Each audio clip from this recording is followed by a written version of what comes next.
کوئی اسماعیل ذبیح اللہ نہیں آئے گا، اب پھر کوئی خاتم النبیین کے آنے کے بعد نبی نہیں آئے۔ ہمیں جینے کا مکمل سلیقہ اسلام نے عطا فرما دیا، بیٹیوں کی عظمتوں کا تحفظ اسلام نے ہمیں سکھا دیا ہے، عورتوں کی عزت و عصمت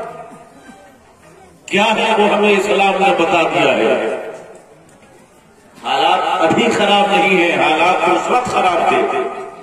جب بیٹیاں پیدا ہوتی ہیں زمین میں دفنا دی جاتی۔ حالات ابھی خراب نہیں ہیں، حالات تو خراب اس وقت تھے جب بیٹیوں کا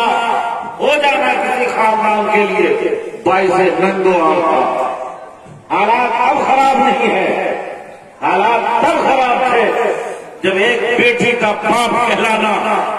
عربوں میں پسندیدہ فعل عمل نہیں کیا جاتا تھا، لیکن اداروں سلام ہو ایک گنبد خضرا کے وکیل، تم نے دنیا کے سامنے اور ہندوستانی مزاج کے لوگوں کے سامنے، عربوں کے سامنے، عرب جیسے کٹر پنتھیوں کے سامنے جنہوں نے بیٹیوں کا تصور نہیں کیا تھا،